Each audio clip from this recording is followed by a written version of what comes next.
कोमल्स किचनमध्ये आज तुमचं सर्वांचं स्वागत आहे। तर बघा पावसाळा चालू आहे आणि त्यामध्ये आज मी बनवलेली आहे कुरकुरीत अशी अळूवडी। तर चला आपण आता रेसिपीला स्टार्ट करू। तर त्यासाठी लागणार आहे हिरवी मिरची आणि लसूण, जिरे, अर्धा लिंबाचा रस मी घेतलेला आहे, साखर घेतलेली आहे 2 चमचे, हळद लागणार आहे चवीनुसार, मीठ, तीळ आणि तांदळाचं पीठ घेतलेलं आहे आणि आपण 1 वाटी डाळीचं पीठ इथे घेतलेलं आहे। तर बघा एवढं सर्व साहित्य तुम्ही रेडी करून ठेवायचं। तर घ्यायचं आहे एक मिक्सरचं भांड, त्यामध्ये आपण आता मिरची, लसूण आणि जिरे याचं वाटण करून घेणार आहे।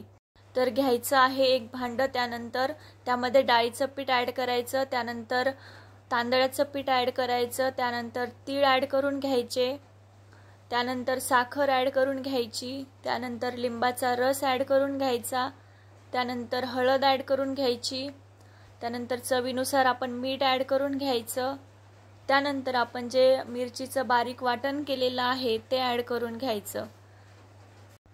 त्यानंतर आपण जे मिरचीचं वाटण केलं होतं मिक्सरच्या भांड्यामध्ये त्यामध्येच पाणी ॲड करून घ्यायचं आणि तेच पाणी आपण आता याला यूज करणार आहोत। तर बघा गरजेनुसार यामध्ये पाणी ॲड करून घ्यायचं, त्याला छान व्यवस्थित मिक्स करून घ्यायचं आहे।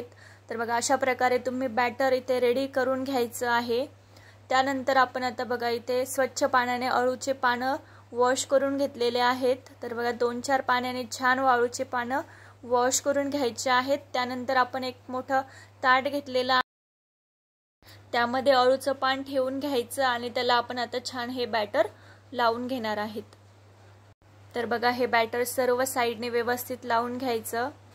तर बघा अशा प्रकारे लावून घ्यायचं। त्यानंतर आपण आता दुसरं अळूचं पान यावरती ठेवून घेणार आहेत। तर बघा त्याच्या अपोजिट साइडला आपण हे पान ठेवून घेतलं आणि त्यालाही छान व्यवस्थित हे बॅटर लावून घ्यायचं आहे आणि त्याला आपण आता साइडने फोल्ड करून घेणार आहे आणि त्या फोल्ड केलेल्या भागालाही आपण आता हे बॅटर लावून घेतलेलं आहे आणि त्याचा छान आपण व्यवस्थित रोल तयार करून घ्यायचा। तर बघा अशा प्रकारे तुम्ही रोल तयार करून घ्यायचा। त्यानंतर मी दुसरंही अळूचं पान घेतलं, त्यालाही बॅटर लावून घेतलं आणि दुसरा पान त्यावरती ॲड करून घेतलं आणि त्यालाही बॅटर लावून घेतलं।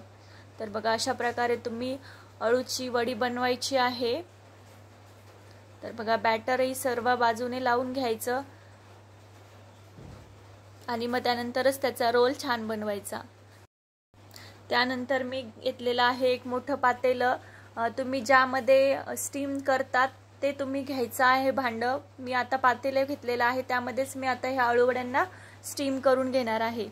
तर बघा चाळणी घेतलेली आहे, तिला छान तेल लावून घेतलेलं होतं आणि मग त्यानंतर अळूवडी ठेवून घेतलेली आहे आणि आपण आता याला 15 मिनिटासाठी आपण आता याला छान वाफवून घेणार आहेत। त्यानंतर तुम्ही बघू शकता इथे 15 मिनिट झालेले आहे आणि आपली अळूवडी ही व्यवस्थित स्टीम झालेली आहे। तर बघा याला छान थंड होण्यासाठी मी ठेवून घेतलेलं होतं साइडला। त्यानंतर बघा थंड झाल्यानंतर बघू शकता तुम्ही मस्त आपली अळूवडी इथे कट होत आहेत।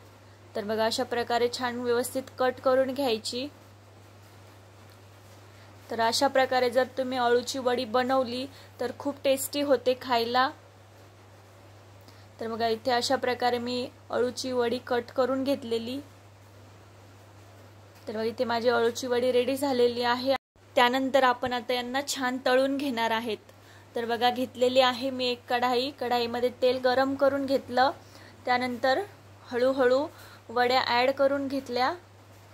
तर बघा कढाईमध्ये बसतील तेवढ्याच वड्या ॲड करायच्या आणि त्यांना आपण आता छान तळून घेणार आहेत। तर आपण आता गॅसची फ्लेम वाढवून घेतलेली आहे थोडीशी, म्हणजे त्यामध्ये तेल जिरणार नाही। तर बघा दुसऱ्या साइडने आता छान पलटवून घ्यायच्या आहेत। तर तुम्ही बघू शकता इथे मस्त आपली अळूवडी तळत आलेली आहे। बघा कलरही त्याचा चेंज झालेला आहे। तर बघा अशा प्रकारे तुम्ही अळूच्या वड्या तळून घ्यायच्या। त्यानंतर तुम्ही बघू शकता इथे मस्त आपली अळूवडी तळून रेडी झालेली, त्यांना आपण आता एका भांड्यामध्ये काढून घेणार आहे। त्यानंतर इथे मी आता माझ्या सर्व अळूवडी तळून घेते। तर बघा अशा प्रकारे तुम्ही अळूवडी जर बनवली तर सर्वांना नक्कीच आवडेल। एकदम साधी आणि सोपी पद्धत आहे। तर बघा इथे माझ्या अळूवडी तळून रेडी झाल्या। तर तुम्ही बघू शकता इथे माझ्या अळूवडी रेडी झाल्या। जर अळूवडीची रेसिपी आवडली तर माझ्या चॅनलला नक्की सबस्क्राईब करा, व्हिडिओला लाईक करा आणि शेअर करा.